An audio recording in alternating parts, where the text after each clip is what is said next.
Hello everyone, I'm Tony Southcott, and thank you for joining me for another 5 Facts. Today we're going to be talking about the 2001 Victor Salva movie, Jeepers Creepers. This is not going to be a conventional 5 Facts, and you'll see why here in a minute. Some people have requested that I do this movie, especially with Jay coming up, and I've tried to avoid it for a while because of what I know about the director. So instead of giving you a bunch of facts about a terrible movie, we're going to dig into some other things. Fact number 1. The director is a convicted child molester. Victor Salva used the movie Clown House as a way to lure in a young Nathan Forrest Winters into his trust. He groomed Winters and did horrid things with him. He was 12 years old at the time, and basically he just used this movie to attain his sick desires. He was sentenced to 3 years for sexual abuse, but only ended up serving 15 months. That's disgusting. Winters would later go on to protest Salva's other projects, and for good reason. Fact number 2.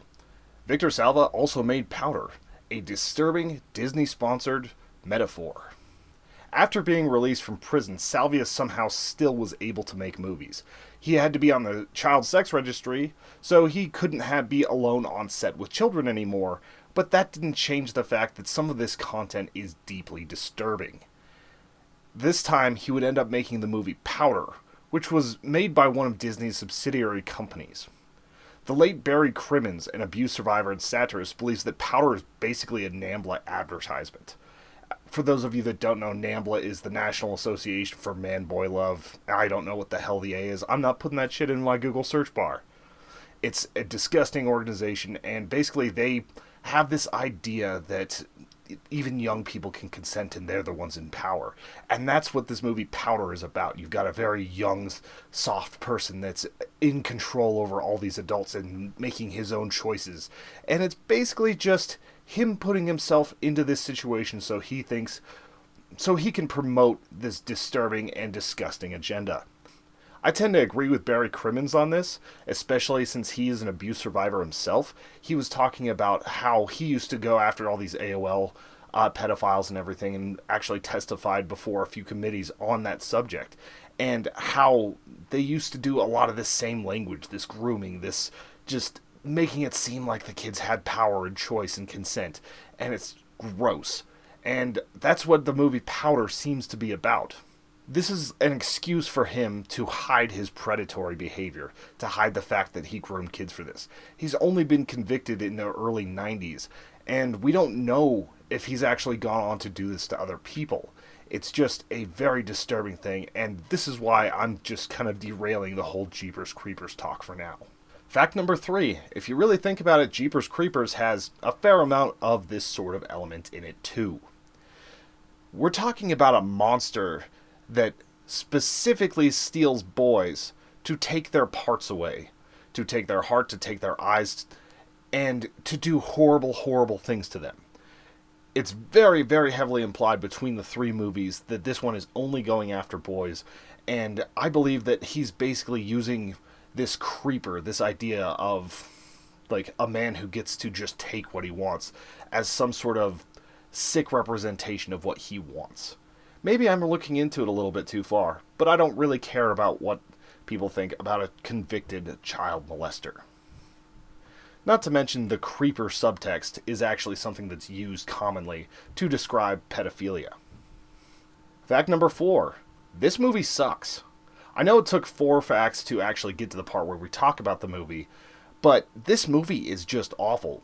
I know I came into it with some preconceptions and everything, but after so many people had suggested it, I thought I'd see, hey, is this okay? Is this good? Like, is this a movie that at least stands on its own merits, and can you get rid of the baggage because he technically served his time? And no, this movie fucking sucks. This movie is awful. Like, sometimes it's okay for a movie to drop, like, it's not like a horror movie and be self-aware, but he did it so many times in this movie. The acting was also absolutely terrible. I'd say at least 20% of this film is just close-ups of Justin Long staring scared into the camera crying, or staring with his mouth agape.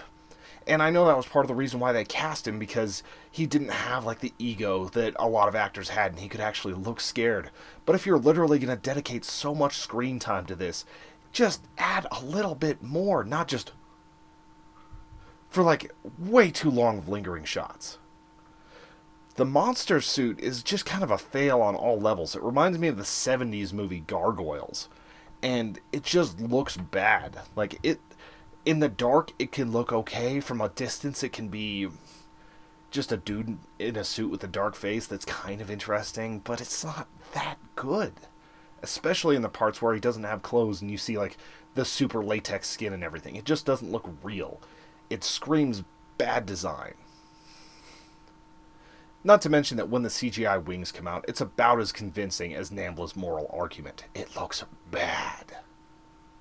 This movie is absolutely chock full of people choosing to do absolutely stupid things just because it moves the plot forward, not because it makes sense.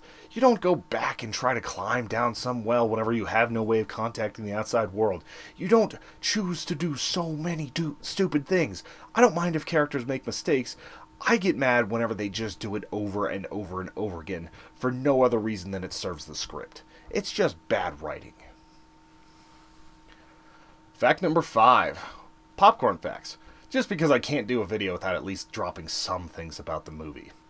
Jonathan Breck, who plays the Creeper, is actually shown without makeup at the 1 hour and 11 minute mark as one of the cops in the scene. Victor Salva wrote these characters as brother and sister to eliminate any sort of sexual tension that they might have, and this was probably a wise choice because they were able to focus on the escape rather than some sort of convoluted romance that he wouldn't be able to write. Victor Salva has said that the Creeper legend is a complete fiction, but the scene where they actually witness a guy throwing this into the hole is based off of the case of Dennis Depew, a former Michigan property assessor who murdered his wife and was seen throwing her body in a bloody sheet down a hole.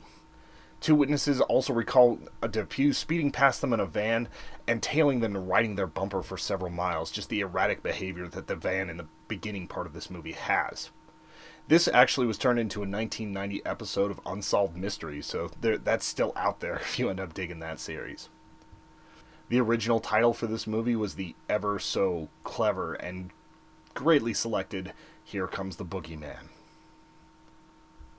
It has been speculated by fans that the web wing spider thing on the back of the Creeper's head is actually what the Creeper is, and the body is just an amalgam of parts that it's collected, since that seems to be its MO. It fits in with the song, and it fits in whenever they get the eyes stolen and the lungs and everything else. So it makes sense that that thing is more in control, and you only get to see it towards the end of the movie whenever it's kind of expanding outward. And that's about the only thing that I actually like about the Jeepers Creepers monster, is the idea of this spider thing creating a demon. I kind of am okay with that.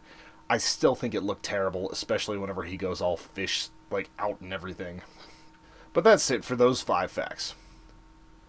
I normally wouldn't just straight out go and attack a movie. I know that I might even be a hypocrite on this. I didn't attack Roman Polanski whenever I talked about Rosemary's Baby. I didn't know how extensive and how awful the things that he did were. I did not know at the time that it was that bad. And I'm sorry that I didn't go after him more for that. But this movie, Victor Salva, is just human garbage. And I'm sure that he had to put up with his own abuses and his own problems, and that's probably what led him into this. But to perpetrate it further and get young actors that ended up basically leaving Hollywood and are frequently trying to kill themselves, it's just fucked up. And I cannot enjoy anything that he's done. I can't go watch Jeepers Creepers 2, not that I would want to, or 3. I'm not going to go back and find Powder after seeing it, especially some of the weird clips where you've got Jeff Goldblum gently caressing the kid's head after talking about how he just had the best sex of his life. It's a weird movie, and it's from a director that has never faced his own demons and hasn't finished paying his debt to society. 15 months is not enough for what he's done.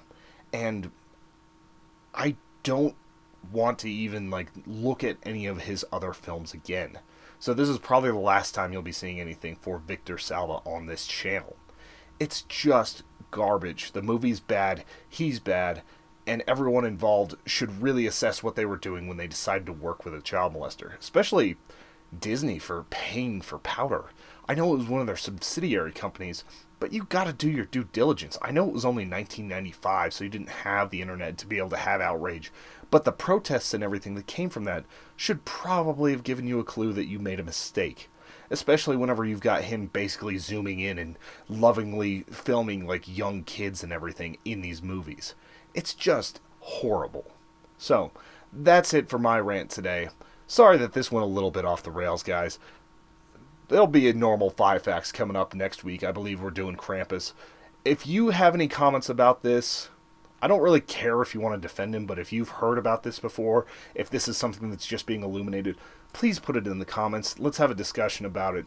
Also, I hope you guys have an excellent week. We'll be back with more 5 facts, and I will talk to you very soon. Follow us over on social media at Human Echoes on pretty much every platform.